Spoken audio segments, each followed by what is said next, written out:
Ang kwento natin ngayon ay tungkol sa Filipinang nangarap mabuo ang pamilya sa Amerika. Ngunit kasabot ang asawa ay trinaydor ang kaibigang nagtiwala. Bago tayo magsimula ay huwag kalimutang mag-like at pindutin ang subscribe button at notification bell para maging updated kayo sa bago nating Tagalog True Crime Stories. Si Irene ay ipinanganak noong 1979 sa Tabuelan, Cebu. Dahil sa gustong makakilala ng dayuhang magiging sagot sa kanyang mga pangarap, noong 2005 ay sumali siya sa isang online dating site. Dito ay nakilala niya ang 33 years old na si Joseph Myers na taga Wayland, isang maliit na baryo sa New York. At dahil sa nagustuhan niya si Irene ay nag-ipon siya para puntahan ang Pilipinas sa Cebu. Pagdating doon nang makita at makasama ni Joseph si Irene, dito na natiyak ng Amerikano na si Irene ang babaeng gusto niyang makasama habang buhay. Sa loob ng ilang araw ay pinasyal ni Irene ang kanyang Amerikanong nobyo sa magagandang lugar sa Cebu. Ipinakilala niya ito sa kanyang mga kamag-anak. Mukhang seryoso na ang dalawa sa isa't isa kaya't ipinakilala ni Irene ang kanyang dalawang anak dito. Noong panahong iyon ay nagpakasal na rin ang dalawa ngunit kinailangan nilang maghiwalay dahil babalik na si Joseph sa US. Pero agad din naman nilang inasikaso ang mga kakailanganing dokumento para makasunod si Irene doon. Kalaunan matapos ang ilang taon ay nakalipad si Irene papuntang New York. Napakasaya ng Pilipina dahil nakatapak na rin siya sa bansang sa tingin niya ay makakatulong para maitaguyod ang kanyang naghihirap na pamilya sa Pilipinas. Bagamat naiwan sa pangangalaga ng kanyang mga kamag-anak ang kanyang mga anak, ay sinigurado ni Irene na lagi niyang nakakausap ang mga ito at nakakatanggap sila ng buwanang allowance para sa pang-araw-araw na gastusin at pag-aaral. Kahit na sa una naging mahirap ang paglipat niya sa US, unti-unti naman siyang nakapag-adjust sa buhay doon at nakatagpo ng mga kaibigang Pilipino. Dahil ayaw niyang dumepende sa asawa para sa perang ipapadala sa kanyang pamilya sa Pilipinas, nang makuha ni Irene ang kanyang green card, ay agad siyang nag-apply ng trabaho. Siya ay naging caregiver sa isang adult care center. Dahil dito unti-unting bumuti ang pamumuhay ng kanyang pamilya sa Cebu. Nagtulungan ang mag-asawang Irene at Joseph para umangat ang kanilang estado dahil kailangan ito para makuha ang mga anak ni Irene na naiwan sa Pilipinas. Bukod sa pagkakaroon ng sariling kita mula sa kanyang trabaho, ay natuto na rin siyang magmaneho. Kahit na minsan ay nangungulila sa mga mahal niya sa buhay, ginawa naman ni Joseph ang lahat bilang asawa para hindi malungkot si Irene. Ipinakilala ni Joseph ang kanyang best friend na si David Odell kay Irene. Si David ay bunso sa 7 magkakapatid. Siyang naiwan sa bahay at nag-alaga sa kanyang mga magulang hanggang ang mga ito ay namatay. Dahil sa wala siyang asawa, ang kanyang mga kapatid ay napagkasunduang ibigay na lang kay David ang bahay ng kanilang mga magulang. Si David ay isang handyman kung saan tumatanggap siya ng trabaho mula lamang sa mga kapitbahay. Nagtatrabaho din siya bilang mekaniko sa shop ni Joseph. Kadalasang nakikita si David na kasama si Joseph dahil ang dalawa ay malapit sa isa't isa. Kaya't nang makilala ni Irene ang matalik na kaibigan ng asawa ay madalas na nilang imbitahan si David na kumain sa bahay at silang tatlo ay magkakasama tuwing may mga okasyon. Ngunit bago magtapos ang taong 2015, ang 60 years old na si David ay isinugod sa ospital at dahil sa malala nitong kalagayan, inirekomenda ng doktor na kailangan nilang operahan si David. Pagkatapos ng operasyon ay voluntaryong nag-alok si Irene na alagaan si David hanggang sa ito ay nasa maayos na kalagayan. Ngunit madaling araw ng February 15, 2016, may tumawag sa 911 para i-report na may nasusunog na bahay.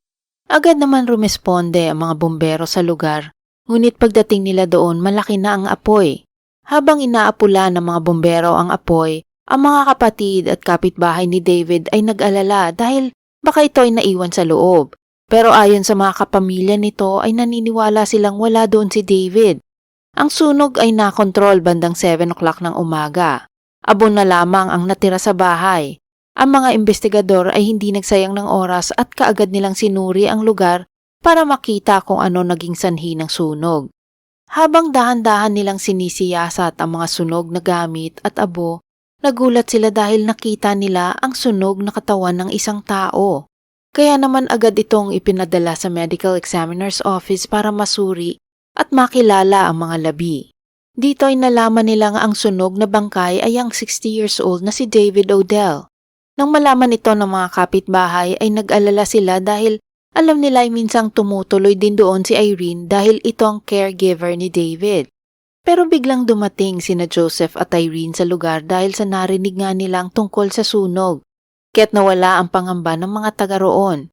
Habang sinisiyasat ng pulisyang lugar ay napansin ng mga investigador na ang sunog ay maaaring nagmula sa isang furnace o isang pugon. Ipinagpalagay nila na baka ginamit ni David ang stove na iyon bilang heater dahil sa sobrang lamig ng klima noong panahon na iyon. Sinang-ayunan naman ito ng kapamilya ni David.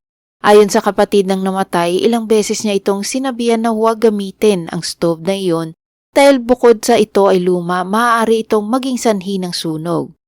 Ngunit noong ipinakita sa isang fire expert ang mga kuha ng mga pulis sa nasunog na bahay, sinabi nito na base sa anggulo ng apoy na nakadikit sa wooden stove, maaaring ang sunog ay hindi nagmula sa loob nito dahil ang bakas ng direksyon ng sunog ay nagsimula sa labas. Kinumpirma din ng eksperto na maaaring ginamitan ito ng gasolina para maging mabilis ang pagkalat ng apoy. At teorya niya ay kung sino man ang may kinalaman sa nangyari ay binuhusan nito ng gasolina ang bawat kwarto bago ito silaban. Kaya ganoon na lamang ang lakas ng apoy na naabutan ng mga bombero. Lumabas din sa autopsiya na buhay pa si David nang mangyari ang sunog dahil sa nakitang carbon monoxide sa baga nito. Ngunit nahirapan ang medical examiner tukuyin kung ito ay sinaktan dahil sunog na ang katawan ni David. Ang mga otoridad ay kaagad inimbita sina Joseph at Irene sa presinto para questionin dahil ang mga ito ang naiulat na huling nakitang buhay ang biktima. Ayon sa sinumpaang salaysay ng mga ito, nagkita sina Joseph at David ilang araw bago mangyari ang sunog, habang si Irene naman ay huling nakita ang biktima noong hapon ng February 14, dahil siya ang nag-aalaga dito. Ibinahagi ni Irene na 3 buwan na niyang inaalagaan si David, ngunit napansin niya na kamakailan ay ayaw nang inumin ni David ang kanyang mga gamot, at minsan ay parang nawawala sa sarili dahil nakakarinig daw siya ng mga boses na inuutusan siyang sunugin ang bahay. Kaya't nagdesisyon si Irene na huwag mamalagi sa bahay nito dahil baka saktan siya nito. Bukod dito, kwento naman ni Joseph sa mga pulis na isang araw bago mangyari ang sunog ay merong nagnakaw ng pera sa kanyang opisina. Nang kumprontahin niya si David ay kusang umamin ng kaibigan. Dahil sa nadismaya si Joseph sa ginawa nito ay sinibak niya sa trabaho ang biktima noong araw ding iyon. Ngunit bago umalis, sinabi ni David na kung silang mag-asawa ay lalayo sa kanya, ay mas gusto na lamang niyang mamatay. Pero ang anggulo na nagpakamatay mismo si David ay hindi kapani-paniwala sa mga pulis dahil sino ba namang tao nagugustuhin na maramdaman ang bawat minuto na sila ay nilalamon ng apoy. Para patunayan na may pumatay kay David ay isa-isa nilang kinausap ang mga kaibigan, kapitbahay at kamag-anak ng biktima. Ngunit matapos nito ay parang hindi na umusad ang kaso.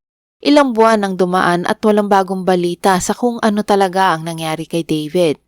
Akala ng mga kamag-anak niya ay pinabayaan na ng mga pulis ang kaso. Ngunit ang hindi nila alam ay tahimik na nangangalap ng ebidensya ang mga investigador para wala ng lusot ang mga may sala. Kaya noong April 2016, inaresto ng pulisya mag-asawang sina Joseph at Irene dahil sa patong-patong na kaso. Nabigla ang pamilya ni Irene sa Pilipinas. Hindi sila makapaniwala sa natanggap na balita dahil napakabait ni Irene at ang asawa nito. Inisip nila na baka nagkamali ang mga otoridad sa kanilang pag-aresto. Ngunit sigurado ang pulisya sa kanilang mga suspect. Hindi nga pinagpiyansa ng judge si Joseph dahil sa matibay na ebidensya at si Irene ay pinapabayad ng $250,000 para pansamantalang makalaya. Ngunit wala naman siyang ganoong halaga kaya't nanatili din ito sa kulungan. Sila ay nahaharap sa kasong pagpatay, panununog, pamimeke ng mga dokumento at insurance fraud. Ngunit paano nalaman ng pulisya kung sino at ano ang kanilang dapat pagtuunan ng pansin? Nagsimula palang paghinalaan ng mga investigador si Irene nang lumapit sa kanilang kapitbahay ni David. Ayon kay John Ceciliano, ilang linggo bago mangyari ang sunog, ay nakausap niya si David at ibinahagi nito sa kanya na madalas siyang bisitahin ni Irene. Pero minsang nagdala ito ng mga dokumento at isa rito ay kontrata ng life insurance. Kaya't kinausap ng mga pulis ang insurance company at doon ay kinumpirma nila na si Irene ay kumuha ng renter's insurance para sa bahay ni David dahil natuklasan nila na ilang buwan bago ito maoperahan ay ibinenta nito ang kanyang bahay kay Irene. Lumalabas na hindi sapat ang kinikita ni David para sa kanyang pang-opera, sa mga gamot at sa pang-araw-araw na gastusin. Dahilan kung bakit naisip ng matanda na ibenta ang kanyang bahay. Nang malaman ng mag-asawang Myers ang balak ni David, ay kaagad nilang nilapitan ang desperadong kaibigan. Si Irene ang nagpagawa ng isang kontrata at nagtungo sa bahay ni David. Iminungkahi ni Irene kay David na sila na lang bibili ng bahay sa halagang $8,000 o mahigit 450,000 pesos sa pera natin ngayon. Bilang paunang bayad ay bibigyan nila ito ng cash at ang balanse ay unti-unti nilang ibibigay kay David kada buwan. Bukod sa cash na agad nitong makukuha, sinabi rin ng mag-asawa na siya ay libreng makakatira sa bahay kung papayag siyang ibenta ito sa kanila. Nang marinig ng desperadong si David ang plano ni Irene, ay hindi na ito nakatanggi at masaya niyang pinirmahan ang kontrata. Ngunit ang hindi niya alam ay may iba pa palang motibo ang mga tinuturing niyang mga kaibigan. Dito pa lang ay malalaman natin na talagang desperado si David kaya tinanggap niyang ibenta ang kanyang bahay ng palugi. Marahil wala siyang health insurance para sagutin ang mga medical bills niya o kaya naman hindi niya talaga alam ang halaga ng kanyang property. Dahil sigurado higit pa sa $8,000 ang halaga ng lupain na halos 1 ektarya ang laki. Isa pa ay malaki ang tiwala niya sa mag-asawa lalo na kay Joseph na itinuturing niyang best friend. Pagkatapos ng bentahan ng property, si Irene ay agad na pumunta sa isang insurance company para ipa-insure ang bahay na binili, na normal naman na ginagawa ng kahit sino para protektahan ang iyong pag-aari. Pero ang nakapagtataka ay pati si David na hindi naman niya kaano-ano ay kanya din namang pina-insure. Dagdag ni John na sinabi sa kanya ni David na noong una ay hindi nito maintindihan kung bakit kumuha ng life insurance para sa kanya si Irene. Ngunit dahil sa tiwala siya sa Filipina at asawa nitong si Joseph, ay hindi siya nagdalawang isip na pirmahan ang mga dokumento. Ang sinabi ng kapitbahay ni David ay napatunayan na totoo dahil nang lumapit sila sa insurance agency ay ipinakita ng mga ito ang mga dokumento na magpapatunay na ilang buwan bago mangyari ang sunog, si Irene ay kumuha ng life insurance para sa biktima. Kinumpirma din ng insurance company na ilang araw pagkatapos ang sunog ay nakatanggap sila kaagad ng tawag mula kay Irene. Gusto na nitong malikom ang pera mula sa insurance ng bahay, sa buhay ni David at ilang mga gamit na nasunog.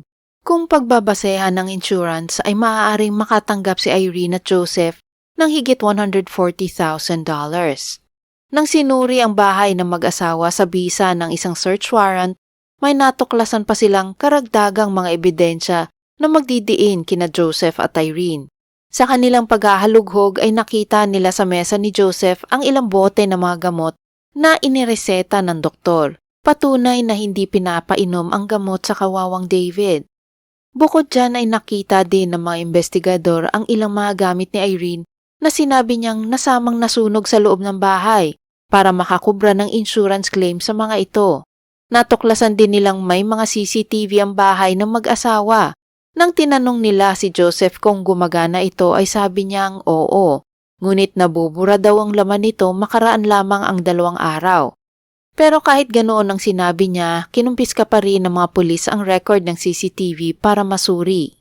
Dito na nahuling nagsisinungaling si Joseph dahil nakita ng mga investigador na andun pa ang mga recording ng mga nagdaang buwan. Nang ma-review nila ang CCTV footage, nakita na noong 12:30 ng gabi hanggang 1 o'clock ng madaling araw, noong February 14 ay nakita nilang Nagpabalik-balik ang mag-asawa sa kanilang bahay ng 3 beses. Sa tuwing sila ay bumababa ng kotse ay makikita si Irene na laging may dalang gamit. Teorya ng mga investigador, ito ay mga gamit niya na kinuha mula sa bahay ni David dahil tumuloy siya doon ng ilang buwan bilang caregiver ng kaibigan. Makikita naman si Joseph na pumasok sa garahe at sa braso nito ay isang container na para sa mga otoridad ay tila isang lalagyan ng gasolina. Gamit ang mga ebidensyang iyan, sina Joseph at Irene ay inaresto ng mga pulis at sinampahan ng kaso. Kaagad na humingi ng abogado si Joseph kaya walang nakuhang anumang impormasyon ang mga detectives dito. Ngunit kung nagmatigas ang Amerikano ay iba naman ang naging reaksyon ng Filipina niyang asawa. Lalo na noong nalaman nito na hawak pala ng pulisya ang mga CCTV footage mula sa kanilang bahay. Kaya't umamin si Irene na silang mag-asawa nga ang nagsunog ng bahay at pumatay kay David, at si Joseph ang nag-isip sa lahat ng mga kailangang gawin. Ikinuwento ni Irene na ang kanilang plano ay nagsimula noong bumagsak ang negosyo ni Joseph. Ipinaliwanag niya na bagamat siya ay may desenteng kita sa kanyang trabaho, ay hindi yun sapat para makamit ang kanilang mga pangarap sa buhay. Kaya nalungkot si Joseph dahil pakiramdam niya ay hindi niya naibigay ang buhay na nararapat kay Irene. Bukod sa problemang pinansyal ay nakadagdag din sa pressure ang araw-araw na pag-iisip ni Joseph kung papaano niya madadala ang 2 mga anak ni Irene sa Amerika. Gusto din niyang makabili ng bagong tow truck at magtayo ng bagong negosyo, habang si Irene naman ay gustong makabili ng bagong bahay. Ngunit matutupad lamang iyon kung meron silang malaking halaga ng pera. Dagdag ni Irene, pinakiusapan niya si Joseph na huwag nang ituloy ang balak at antayin na lang mamatay si David. Sinabi niya sa mga investigador na alam niya ang plano ngunit hindi niya ito napigilan dahil natatakot siya kay Joseph lalo na kapag ito ay lasing. Ayon kay Irene, may isang beses na pinagbuhatan siya ng kamay nito at dahil sa lala ng kanyang naranasang pangbubugbog ay takot na siyang kumontra sa asawa. Ngunit hindi naman siya agad pinaniwalaan ng mga investigador. Bukod sa hindi niya ito inireport sa mga pulis, ay pakiramdam ng mga detectives na ang mag-asawa ay magkasamang nagplano sa lahat dahil pareho silang sakim sa pera. Kaya naman muling tinanong ang Pilipina at piniga upang magsabi ng totoo. Dito ay kusa nang umamin si Irene. Sinabi niya na pareho silang nagplano at hindi siya tinakot ni David. Ibinunyag ni Irene na para mapabilis ang buhay ni David, pagkatapos ng operasyon nito ay itinago nila ang mga gamot sa pag-aakalang ito ay manghihina na lamang. Ngunit si David, bagamat may edad na, ay malakas pa rin na parang kalabaw, at ang masama pa dito ay kahit mahigit 2 buwan na ang nakakaraan simula nang ito ay maoperahan, tila mas lumalakas pa ito sa pagdaan ng mga araw. Kaya para mapabilis na makuha nila ang insurance money, sinabi ni Irene na pumayag na siya sa plano ni Joseph na tanggalin sa trabaho si David at aakusahan na magnanakaw. Ayon sa kanya ay gustong palabasin ni Joseph na nagpakamatay si David dahil sa sobrang kalungkutan. Ang mga sinabi ni Irene ay pinabulaanan ng kanyang asawa at sa korte ay sinabi nitong siya ay inosente. Ayon sa abogado ni Joseph, ang kanyang kliyente ay inosente dahil para sa kanila, si David ay kusang nagpakamatay. Ngunit hindi sila pinaniwalaan ng hurado, kaya't siya ay hinatulang nagkasala sa lahat ng kasong kinasangkutan at binigyan ng parusang 23 taong pagkakakulong. Ilang buwan matapos litisin si Joseph, si Irene naman ang isinalang sa paglilitis. Sabi ng abogado na napilitan lang si Irene na sumunod sa plano ng asawa dahil siya ay natatakot na baka saktan muli ng asawa. Ngunit hindi din siya pinaniwalaan ng husgado dahil meron din naman siyang motibo para gawin ang krimen. Kaya't siya ay hinatulang nagkasala at binigyan din ng parusang 23 taon na pagkakakulong. Makalipas ang ilang taon ay umapila ang 2 sa korte ngunit hindi binago ang kanilang hatol dahil wala naman silang nakitang pagkakamali sa naging desisyon ng naunang judge. Ang mag-asawa ay kasalukuyan pa ring nakakulong at pinagbabayaran ang krimen na bunsod ng kanilang kasakiman. Salamat sa pakikinig sa mga kwentong aking ibinahagi. Sana ito'y inyong nagustuhan at may bagong natutunan. Bago ko tapusin ang video, shoutout po Miss Ali DG, Keds Vlog, Jervet TV, Miss Rose Pajo, Miss Rowena Mendez, Mr. Joe Ramirez, Lush Lemu, Miss Christy Alinsonorin, Miss Wilma Hughes, Kat Serye, and Miss Maritez Jeglikova. God bless po sa inyo at laging alagaan ang sarili. Para sa mga bago kong manonood at hindi pa nakasubscribe, huwag kalimutang i-like ang video at pindutin ang subscribe button para matunghayan nyo ang mga true-to-life crime stories dito.